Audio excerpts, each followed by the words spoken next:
Karena salah satu yang bikin hubungan kita, baik itu dengan keluarga ataupun dengan geng, tetap langgeng, tetap nyaman itu ketika kita belajar untuk selalu berbaik sangka semampu kita.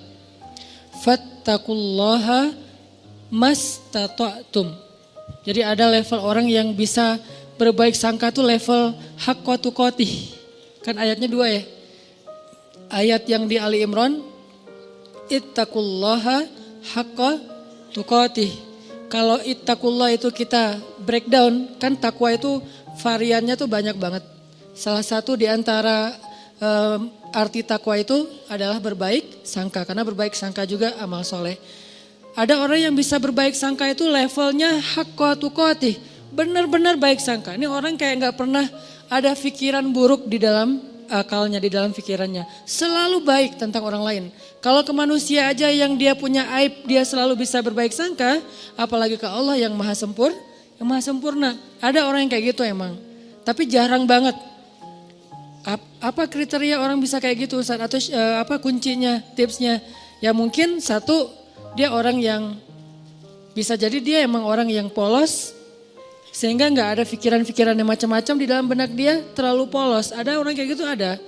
Kadang-kadang kita cemburu gitu ya sama orang yang terlalu polos, yang mungkin pergaulannya terbatas, pendidikannya terbatas, orang desa yang walaupun gak semua orang desa, kalau sekarang kan udah pada online ya. Tapi saya pernah umroh bareng seorang bapak petani, yang setiap hari jalan katanya 8 kilo ke sawah, buruh tani bukan petani, buruh tani. 8 kilo ke sawahnya, pulang balik berarti 16 kilo setiap hari.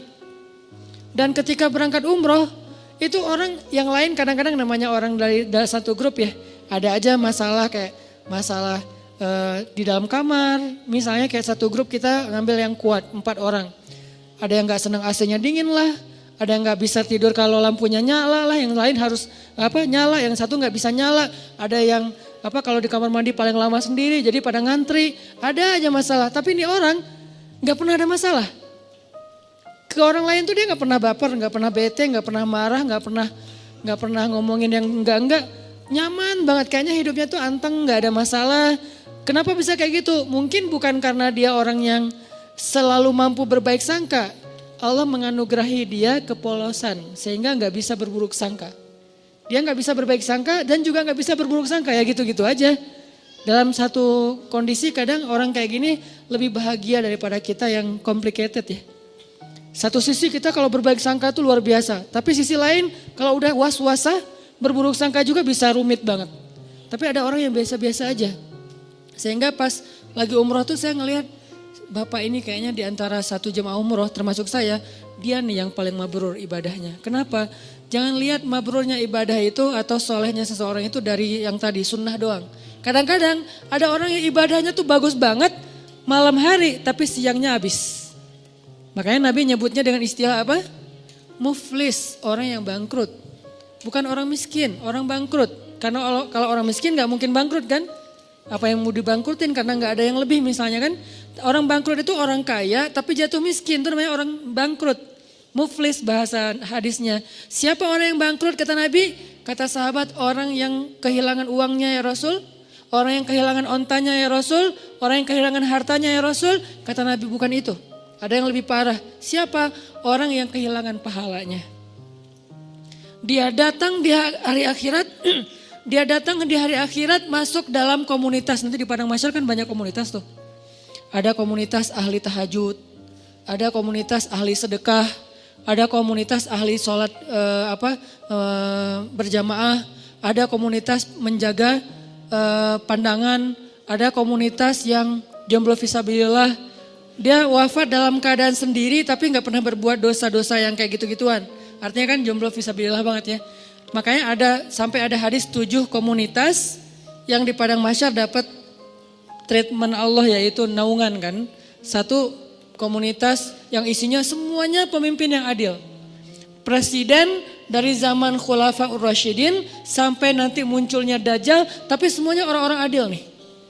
Ada yang kenal dan kita kenal namanya, ada yang kita nggak kenal namanya bahkan ceritanya. Tapi ada di antara manusia. Mulai dari level tertinggi yaitu pemimpin negara sampai level terendah yaitu pemimpin keluarga. Ini nih ada komunitasnya. Nanti ada komunitas anak muda yang keren-keren. Keren maksudnya apa Ustaz? Taat tapi asik.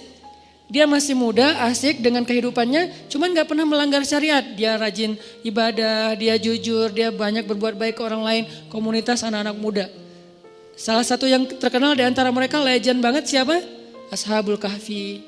Yang lain nanti pemimpin-pemimpin mereka yang barisan paling depan ada Nabi Yahya, Nabi Isa, Yusuf, apalagi kalau di golongan sahabat Hasan, Husain. Ini nih anak-anak muda yang keren-keren nih. Mereka punya komunitas. Nah nanti ada juga komunitas yang ahli ibadah. Cuman ketika dihisap oleh Allah mereka jalan berkomunitas karena mereka digolongkan sesuai dengan amal yang dominan. Yasdur nasu ashtatan. Manusia yasdur akan dikelompokkan ashtatan berkelompok-kelompok sesuai dengan liyuro a'malahum, sesuai dengan amalnya.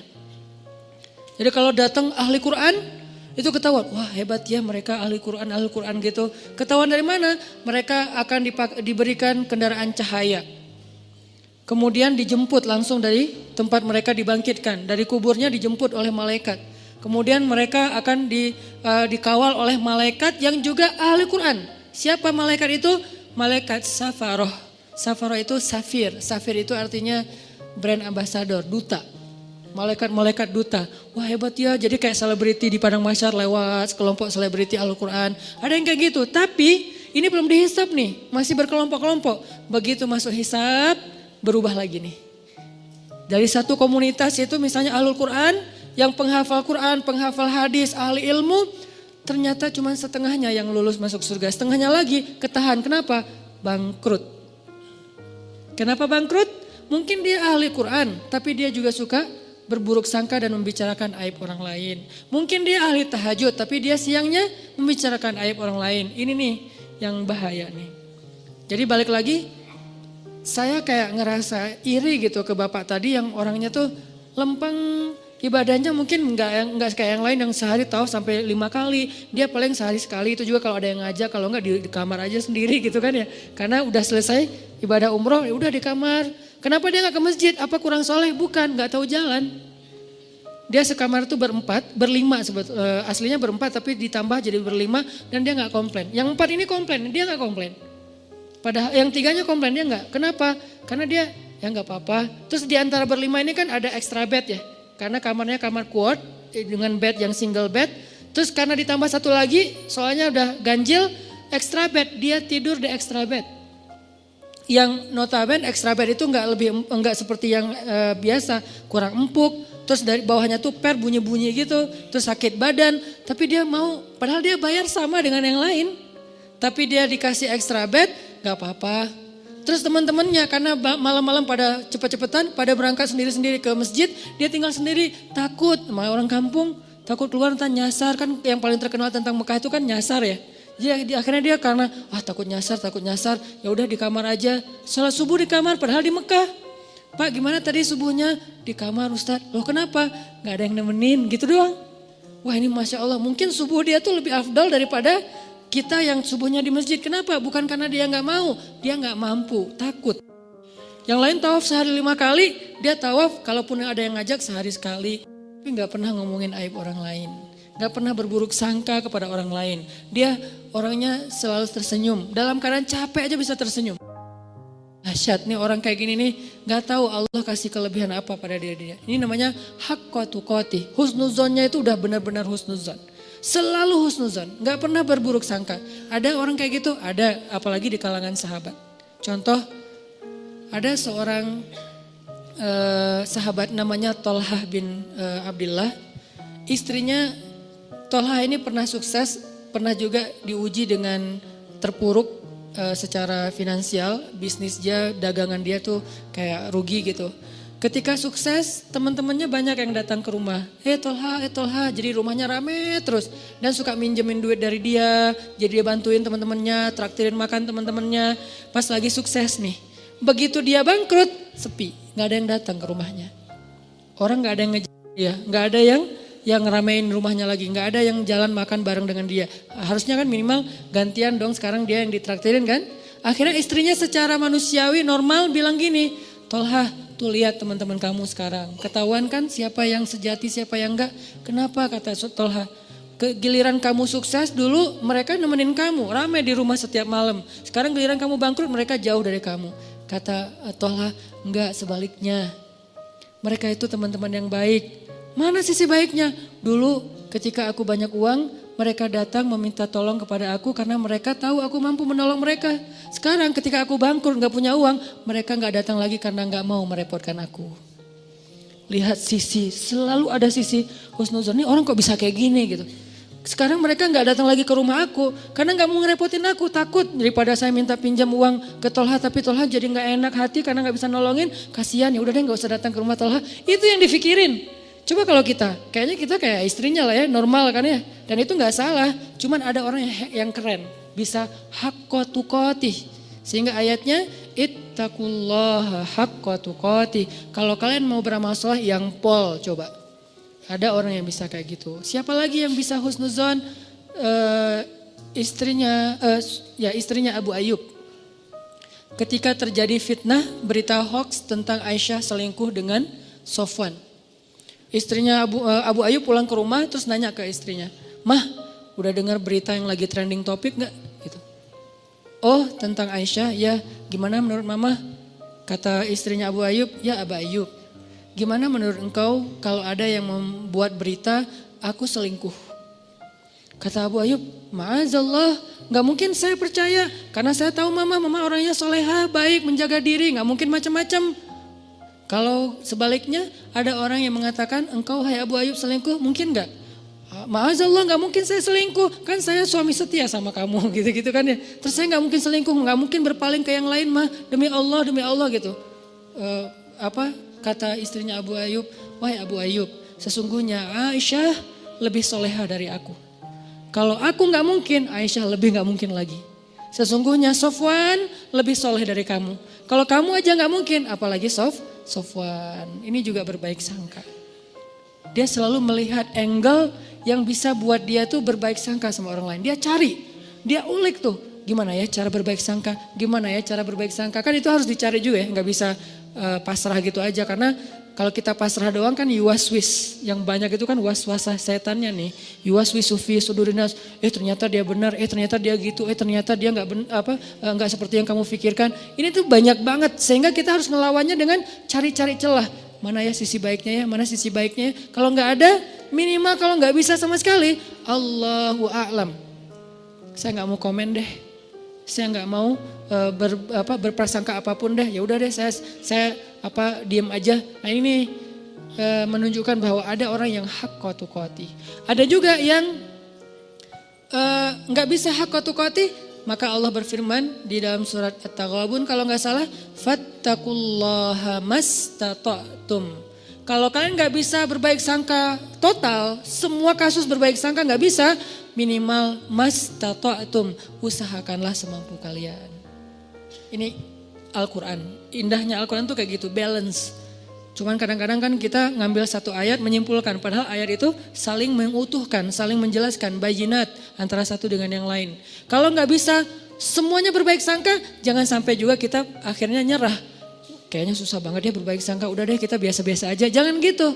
Mastata'tum, berusahalah semampu kalian, yang kalian lewatkan minta ampun sama Allah, yang kalian mampu maka jagalah, dawamkan, istiqomahkan. Fattaqullaha mastata'tum. Mastata'tum itu yang mana Ustadz? Yang kecil-kecil dulu, latihan dari yang kecil dulu. Berbaik sangka terhadap hal-hal yang mungkin buat kita sih nothing tulus lah. Ya, ini kan masih gampang ya berbaik sangkanya ya. Apalagi buat orang yang mungkin gak ada hubungannya dengan kita. Dan kalau kita berbaik sangka juga atau berburuk sangka gak ada untung ruginya buat kita. Ya udah kita latihan dari yang itu dulu. Terus kasus-kasus sepele, kasus yang sekedar komen, sekedar broadcast. Kayak misalnya kita lagi di satu grup, beda mazhab. Tiba-tiba ada yang broadcast mazhab yang kita gak sama dengan kita. Jangan langsung berburuk sangka, nih kayaknya nyepet gua nih. Jangan. Sampai di dalam taklim juga kadang-kadang ada orang yang berburuk sangka gara-gara pertanyaan. Misalnya Ustadz saya mau nanya, gimana orang yang kerjanya masih riba? Langsung diliatin, lo maksudnya gua? Jangan, karena dia gak kenal kita dan dia juga gak tahu. Mungkin dia nanya, memang dia pengen tahu jawabannya. Tapi jangan juga sengaja kita nanya buat menjatuhkan teman kita yang baru belajar. Kayak misalnya dia baru datang, hijabnya belum sempurna. Kita lihat tuh, wah ini ada bahan pertanyaan nih. Pas sesi tanya jawab, Ustadz, apa hukumnya masuk masjid? Hijabnya masih kelihatan kayak orang di sebelah. Nah ini nih. Atau kalau nggak bilang pun sampai bikin dia nggak nyaman gitu. Yang jelas saling apa ya? Yang satu menjaga lisan, menjaga sikap, yang satu lagi menjaga pikiran dan perasaan. Ini kalau bisa kayak gini semampu kita ya. Karena buat saya juga mungkin saya pastinya belum hakqa tuqatih. Jangankan keluar, ke rumah aja, ke keluarga aja belum bisa hakqa tuqatih. Tapi baru mastata'tum, masih ikhtiar, masih proses, masih belajar. Dan saya juga belajar. Jangan berpikir, oh Ustaz udah sempurna banget ya, hebat ya. Enggak sama sekali. Yang sempurna di antara manusia cuman Rasulullah SAW. Sisanya lebih. Kemudian kurang dikit, makin kesini tuh makin lemah nih. Sahabat idealnya udah di atas rata-rata. Tabiin di bawah sahabat sedikit tapi di atas kita. Tabiin di bawah tabiin tapi di atas kita. Makin kesini tuh makin ya tahu dirilah. Artinya kita bukan siapa-siapa. Lagian orang bertakwa itu bukan berarti gak pernah berbuat dosa. Ini juga satu celah untuk berbaik sangka teman-teman. Ketika teman-teman punya teman baru atau teman yang udah baru hijrah atau yang udah soleh, jangan mengkultuskan dia harus benar segala hal. Ini bahaya nih. Kalau kita menganggap orang soleh ahli ibadah itu gak boleh salah, kita akan kecewa dengan semua orang. Kenapa? Gak ada orang kayak gitu setelah Rasulullah SAW wafat. Gak ada orang yang gak pernah buat salah. Toh Nabi aja yang sempurna kadang berbuat keliru walaupun bukan salah. Nabi gak pernah berbuat dosa, Nabi tidak berbuat kesalahan, maksum, tapi keliru, ya. Bahkan beberapa kali Nabi ditegur di Al-Quran oleh Allah.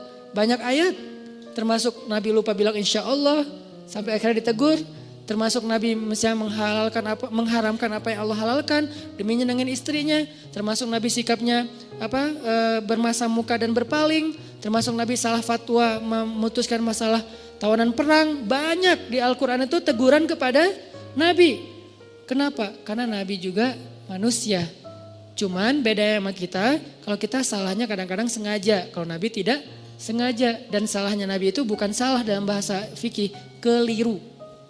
Kalau salah enggak, kalau keliru ya. Keliru dalam sholat pernah, yang harusnya 4 rakaat jadi 2 rakaat, kenapa? Lupa.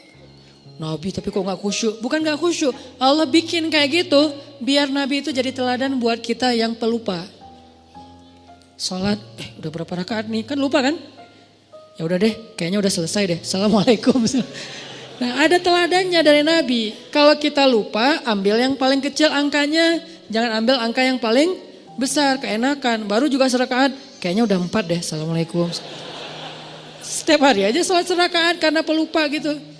Nabi pernah lupa 2 rakaat, terus gak perlu diulang 4 rakaat, itu memberatkan. Misalnya sholat zuhur, pas tahiyat awal, udah gitu, ini yang kedua atau yang pertama ya? Kayaknya kedua deh. Assalamualaikum, assalamualaikum. Di belakang bilang, Mas lagi sholat sunnah? Enggak, zuhur 2 rakaat. Oh ya, langsung sholat lagi 2 rakaat.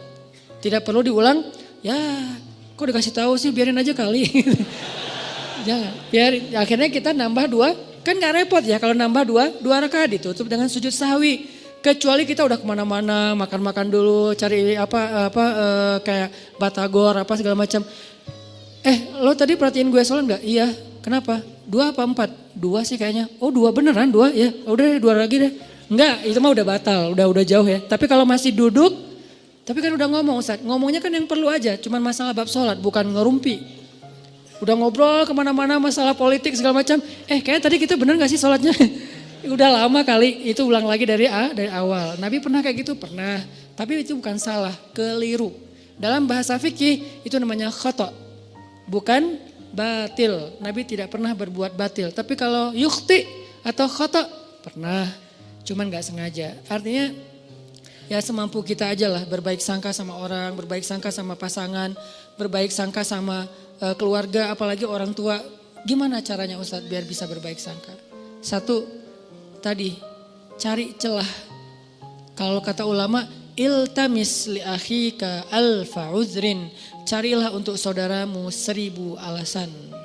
Cari 1000 alasan. Arti 1000 alasan di sini jangan buru-buru menyimpulkan. Jangan buru-buru menyimpulkan. Ada satu hikmah yang menurut saya tuh keren dari seorang dai. Beliau bilang gini, kalau kalian dapat WA, teks apapun bentuknya, kalau kalian dapat teks, dikirimin teks sama orang yang kalian gak nyaman, jangan langsung dibales. Terus tunggu dulu beberapa lama. Mungkin besok dibalasnya. Kalau kita gak nyaman ya, kalau yang kita nyaman balas aja langsung, kasihan dia nungguin. Kalau gak nyaman kayak dia misalnya ngomong yang gak pantas, atau salah ngomong, atau mengkritik, atau apalah, jangan langsung dibalas. Kenapa? Tunggu sampai besok. Kalau kita tunggu sampai besok, kita akan dapati diri kita besok membalasnya lebih bijak daripada semalam. Kenapa begitu? Kata beliau dalam sebuah perumpamaan, kalau kalian mendapatkan makanan yang panas, jangan langsung dimakan. Tunggu sampai dia agak sedikit hangat atau lebih dingin, baru kalian makan, itu akan sehat. Kalau panas-panas dimakan, itu hanya akan menyakitkan diri kalian sendiri. Begitu juga ucapan. Dapat teks, jangan langsung dibalas, masih panas. Nanti sama-sama kebakar nih. Tunggu sampai dia dingin. Kita dingin, dia dingin, di sana udah ngirim teks kan semalaman, nungguin akhirnya dingin ya. Gak tahu juga, mungkin lebih panas kali ya. Nah, kita membalasnya dalam keadaan dingin, sejuk, enak tuh.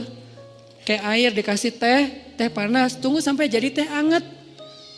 Baru kita minum, tapi kalau panas-panas diminum, yang pertama kita celaka, yang kedua juga orang lain celaka. Kenapa? Kita celaka karena kepanasan, orang lain celaka karena kita salah-salahin. Ini siapa sih yang bikin teh panas-panas amat, dan seterusnya dan seterusnya.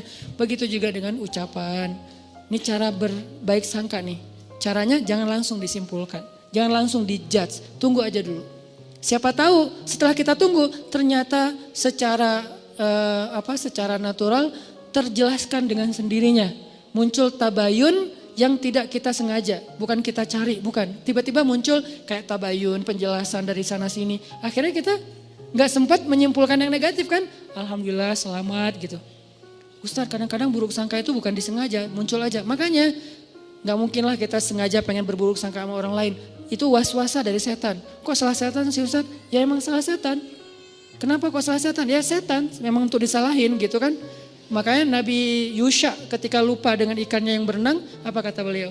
Wa ma ansanihu illa syaitanu an adzkurah. Gak ada yang bikin saya lupa kecuali karena saya setan. Ini setan nih kerjaannya nih gitu. Jadi a'udzubillahi minasyaiton. Pas kita ada yang gak enak di pikiran kita, a'udzubillahi minasyaitonir rajim. Terus kata setan, gue gak ngapa-ngapain kok ditauz-tauzin sih. Ya emang bagian dia gitu. Masa a'udzubillahi minni. Ya Allah aku berlindung dari diriku sendiri, kan gak mungkin ya. Gak ada ayatnya, yang ada berlindung dari setan. Intinya cari celah, jangan langsung disimpulkan. Biarin aja dulu, larut. Ada masalah, jangan langsung, wah bener nih. Jangan, diamin aja dulu. Minimal kalau gak tertabayun, terjelaskan dengan sendirinya, kitanya udah concernnya udah pecah dengan hal-hal yang lain. Siapa tahu tiba-tiba Allah memberi kita rezeki lupa, besok gak sempat dibahas lagi. Ini cara-cara berbaik sangka yang kata ulama praktis. Tunggu, jangan simpulkan dulu. Kedua, cara berbaik sangka, kita ingat-ingat kebaikannya. Karena kalau kita gak pernah ingat kebaikan orang lain, agak susah sih memikirkan bahwa dia itu sebetulnya gak ada maksud apa-apa. Tapi kalau menurut kita nih orangnya tuh baik, orangnya tuh gak pernah bohong. Begitu ada orang bilang dia bohong lu kemarin, kayaknya gak mungkin deh. Soalnya setahu saya dia tuh orangnya selalu jujur. Nah kan karena kita ingat bahwa dia jujur, susah percaya kalau dia bohong. Karena kita ingat dia orangnya setia, susah percaya kalau dia selingkuh. Karena kita ingat dia orangnya perhatian, susah percaya kalau dia cuek. Ini nih ingat kebaikan. Seingat mungkin, kalau perlu kita bikin program buat diri sendiri berbaik sangka dalam rangka mastata'tum, semampu kita catat. Dia pernah gini sama saya, dia pernah bantuin saya, dia pernah. Sesekali kita minta tolong dia gak bisa tolong, kita akan lihat dulu sih dia selalu nolongin saya. Kok sekarang dia gak nolong, kayaknya dia lagi ada masalah juga. Tapi kalau kita lupa, dia emang gitu orangnya, susah banget dimintain tolong. Padahal setiap hari nolong, kecuali kali ini. Nah ini cara berbaik sangka, ingat kebaikan orang lain. Kalau gak ada Ustadz, siapa bilang gak ada? Gak mungkin gak ada, kecuali Firaun. Toh Firaun aja masih ada kebaikannya apa? Masih mau menampung Musa kecil di rumahnya, walaupun sebetulnya dia gak suka kepada Musa itu. Masih mau, gara-gara apa? Gara-gara sayang sama istrinya. Kalau Dajjal, nah itu satu-satunya yang mungkin bukan hampir, gak ada sih emang. Sehingga kita disuruh bertauz di akhir sholat kita dari Dajjal. Jadi tauz itu kayaknya setahu saya tuh dua ya. Setan dan Dajjal. Ini saking buruknya. Tapi kalau manusia biasa pasti ada. Kalau nggak kelihatan sama kita bukan nggak ada, kita nggak tahu.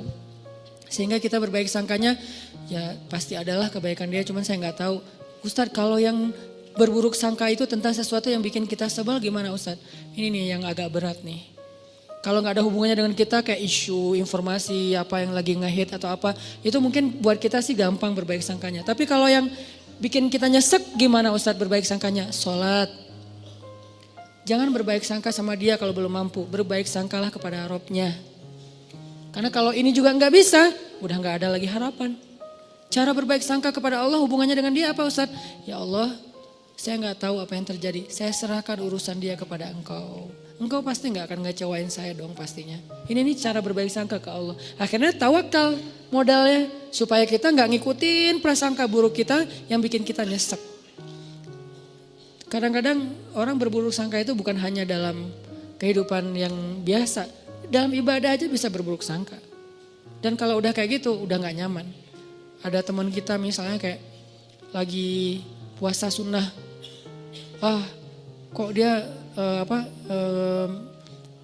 egois banget sih puasa sunnah pas lagi mau ngajak acara makan-makan bareng saya nggak bisa sehari aja dia batal. Nah ini udah mulai muncul sebelnya, nggak nyamannya. Berbaik sangkalah apa? Ya mungkin dia nggak ada hajat yang dia lagi butuhin sehingga dia kayak lagi ngelobi langit dengan ibadah-ibadah sunnah dan itu lebih dia butuhkan daripada sekedar membatalkan puasa demi makan-makan dengan kita. Ya udah deh nggak apa-apa, mungkin dia punya hajat yang penting. Bisa kayak gitu atau apapun lah bentuknya. Kadang-kadang dalam ibadah juga berburuk sangka itu bukan yang fatal sih tapi agak dikit ganggu kayak lagi sholat berjamaah. Saya pernah ngimamin kan ada ayat-ayat yang kadang-kadang kalau lagi berkesan gitu diulang-ulang ya. Kayak misalnya baca ayat, bukan Ar-Rahman sih kalau itu pasti diulang-ulang sih. Fabi ayya rabbikum tukadziban. Ada yang kayak wabasyiril ladzina amanu wa amilus solihat. Sampaikanlah berita gembira kepada orang yang beriman dan beramal soleh. Wah ini keren ya ayat nih. Wabasyiril ladzina amanu wa amilus solihat. Diulang lagi. Kenapa? Lagi mensugesti diri. Gak usah khawatir deh beramal soleh. Karena pasti gembira hasilnya. Pasti dibahagiain Allah. Pasti Allah balas. Gak mungkin dikecewain. Wa basyiril ladzina amanu wa amilus solihat. Di belakang kadang-kadang makmumnya mungkin gak bisa berbaik sangka. Tapi gak fatal juga sih. Jangan-jangan Ustadz lupa nih. Analahum jannat. Karena kebenaran dia hafal. Analahum jannat dibenerin. Saya wabasyiril ladzina amanu wa amilus solihat annalahum jannatin tajri min tahtil anhar. Ya. Seandainya bisa ngomong, tahu. Cuman kan enggak bisa ngomong dalam sholat ya. Jadi bukan saya lupa, lagi menikmati ayat yang menurut saya berkesan gitu, tapi kayak dibener-benerin, teriak satu masjid, annalahum jannat. Dia baru tahu annalahum jannat dari yang di depan, dan dia juga enggak hafal aslinya. Jadi kayak, wah ternyata itu ya udah deh rame-rame yuk. Analum jannat gitu. Apaan sih? Ada yang kayak gitu. Pernah sekali kayak gitu sholat dibenerin dari belakang. Pernah saya gak ngerasa lupa gitu. Terus akhirnya apa? Saya sebagai imam kan gengsi gitu kan. Pas analum jannat. Analum jannat. Dilebay-lebayin iramanya gitu biar yang pengen ngasih tahu kode gitu. Gue hafal. Cuman lagi kayak khusyuk gitu sih. Intinya adalah berburuk sangka itu emang gak nyaman. Dalam ibadah aja gak nyaman. Padahal itu bukan hal yang fatal kan. Mungkin justru makmumnya kayak kasihan ya ustadznya ya. Udah 5 kali ngulang gak lewat-lewat. Udah deh kita benerin. Kalau berbaik sangkanya imam ya kepada umum. Kalian baik banget sih dibenerin. Padahal saya gak salah loh. Kasihan deh lo gitu. Jadi artinya ya berbaik sangka semampu kita. Terus ada yang ketiga. Gimana caranya biar gak terjadi berburuk sangka. Kita nih sebagai orang yang kadang-kadang suka bikin masalah, suka bikin syubhat istilahnya. Apa itu syubhat? Sesuatu yang berpotensi salah faham. Itu namanya syubhat. Sesuatu perkataan, perbuatan, posting kalau dalam bahasa sosmed itu yang berpotensi orang salah faham. Nah, kitanya yang harus tabayun segera sebelum terjadi kesalahfahaman. Contoh, saya posting main air di laut pakai celana pendek. Kan berpotensi orang salah paham ya.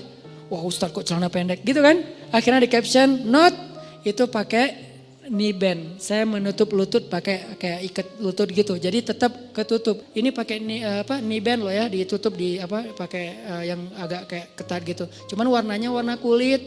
Kenapa tuh harus pakai celana pendek? Ya aja main papan pakai celana panjang, jeans pula gitu kan. Kan jadi bid'ah gitu kan.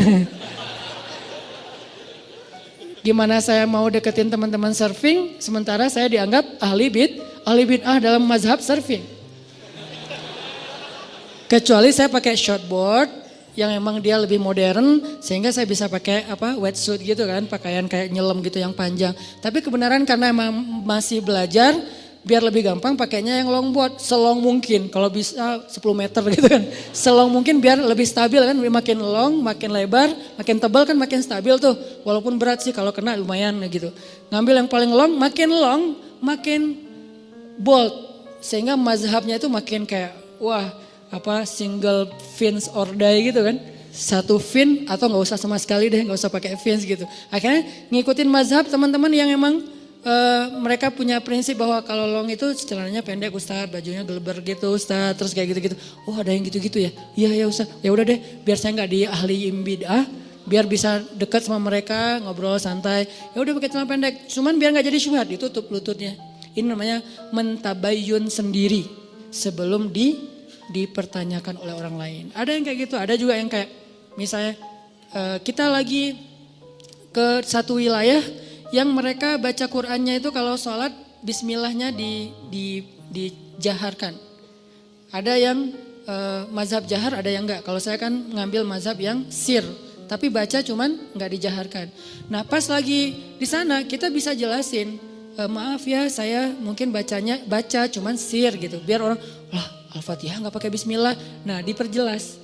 Kalau perlu bismillahnya yang biasa, bismillahirrahmanirrahim. Kali ini bismillahirrahmanirrahim. Enggak pakai irama tapi jelas gitu. Supaya orang lain, oh ya tenang deh kalau gitu. Jadi kita kayak tabayun sendiri, itu perlu. Apa dalilnya Ustadz? Nabi pernah kayak gitu. Nabi suatu malam lagi nganterin istrinya pulang. Karena dari masjid, Nabi nggak nginep di rumah istri yang itu. Cuman dianterin pulang. Pas lewat di sebuah lorong kayak gang gitu yang agak-agak remang-remang. Nabi berdua dengan cewek, lagi nganterin cewek ini pulang. Dari itu berlah istri beliau. Tiba-tiba lewat sahabat. Sahabat ngelihat Nabi sama cewek, langsung mereka mempercepat langkahnya. Nabi, pergi aja. Pergi aja mereka, dipanggil sama Nabi. Sebentar kata Nabi. Kenapa ya Rasulullah? Ini adalah Sofia istriku kata Nabi. Ini adalah Sofia istriku. Kata sahabat, ya Rasulullah gak mungkin kami berburuk sangka kepadamu. Kata Nabi apa? Inna syaitan yajri majrad dam. Setan itu mengalir di dalam aliran darah kalian. Maksudnya apa? Dia tahu banget yang kalian rasain. Mungkin sekarang kalian gak akan ada apa-apa. Nabi sama cewek, pergi aja gak usah dipikirin. Udah disimpan. Besok ada yang ngomongin atau ngelihat sekali lagi. Bener ya kayaknya semalam yang kita lihat. Nah jadi gitu tuh. Daripada jadi omongan, maka Nabi langsung tabayun. Sebentar.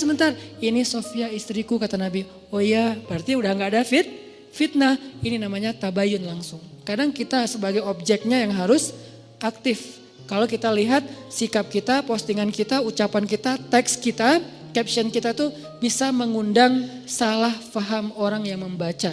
Dan itu kan banyak. Tulisan-tulisan yang kalau orang baca salah paham. Kenapa salah paham? Karena mungkin memang tulisannya agak-agak multi tafsir. Maka butuh kayak footnote-nya, butuh penjelasannya, butuh apanya. Itu namanya tabayun. Jangan tunggu orangnya, jangan suuzon dong tabayun dulu. Kalau emang yang kita lakukan emang akan muncul potensi salah paham, kita aja yang langsung tabayun. Termasuk kayak lagi lagi bikin event, saya beberapa kali bikin event, muhasabahnya pakai back sound. Saya udah minta fatwa, saya tanya Ustadz Abu Somad, Ustadz saya muhasabah pakai back sound boleh gak Ustadz? Di dalam masjid atau di luar? Di luar boleh. Tanya ke yang lebih senior lagi, namanya Bang Zikri, kakak kelas saya namanya Dr. Awalu Zikri, dokter di bidang fikih. Berarti beliau kan lebih ini lagi ilmunya. Bang, saya pakai backsound tapi di luar masjid, di gedung gitu pas muhasabah. Boleh enggak? Doa itu ibadah mutlak kata beliau. Arti ibadah mutlak tidak terkait dengan cara tertentu, maka boleh selama backsoundnya tidak berlebihan. Kalau backsoundnya mungkin yang lebih kenceng daripada doa mungkin ya agak-agak gimana gitu kan ya. Terus pakai, dulu kan jarang ada tablik akbar pakai flashlight ya. Terus kita bikin tablik akbar beberapa kali pakai flashlight. Pas bagian apa? Pas bagian lagu Indonesia Pusaka. Pakailah flashlight. Mulai dihujat nih, dihujatnya apa? Kajian kok kayak apa gitu kan ya. Kayak ikut agama lain atau apa gitu. Kayak pakai lilin atau apa gitu. Oke, saya yang salah, lupa tabayun. Alhamdulillah, bukan alhamdulillahnya. Qadarullahnya, sekarang banyak para habaib, Masya Allah. Mereka selawatan juga di acara crowd event gitu pakai flashlight kan. Ada Habib siapa gitu, yuk kita selawatan nyalain flashlightnya. Buat apa sih? Buat lebih semarak, lebih semangat gitu. Termasuk Ustaz Abu Somad juga bikin pakai flashlight. Karena saya juga ngomong sama Ustaz Abu Somad kan sering kontak-kontakan. Ustaz saya pakai flashlight loh dan dituduh gini-gini. Kata Ustaz Abu Somad, kita bikin komunitas yuk. Komunitas apa? Komunitas korban tahzir kata beliau. Karena kayak saling curhat-curhat gitu. Oh iya Ustaz, maksudnya gak apa-apa selama itu bukan di dalam masjid. Akhirnya besok-besok kalau saya bikin event, saya jelasin ini di luar masjid ya gitu. Ini enggak di apa, ini di gedung ya. Ini kenapa saya bikin 2 event, satu di masjid, satu di luar masjid? Karena emang ada kondisi yang memang beberapa teman-teman yang mungkin baru belajar, pengen nyaman dalam taklim itu butuh dipancing dengan sesuatu yang gimmick. Sehingga kita bikin jangan sampai kita lakukan itu di masjid, akhirnya di luar masjid. Jadi tetap semua dapat menunya deh, yang udah medium dapat menu medium, yang udah bold dapat menu bold, menu bold, yang masih light dapat menu light, bertahap, setiap orang berproses.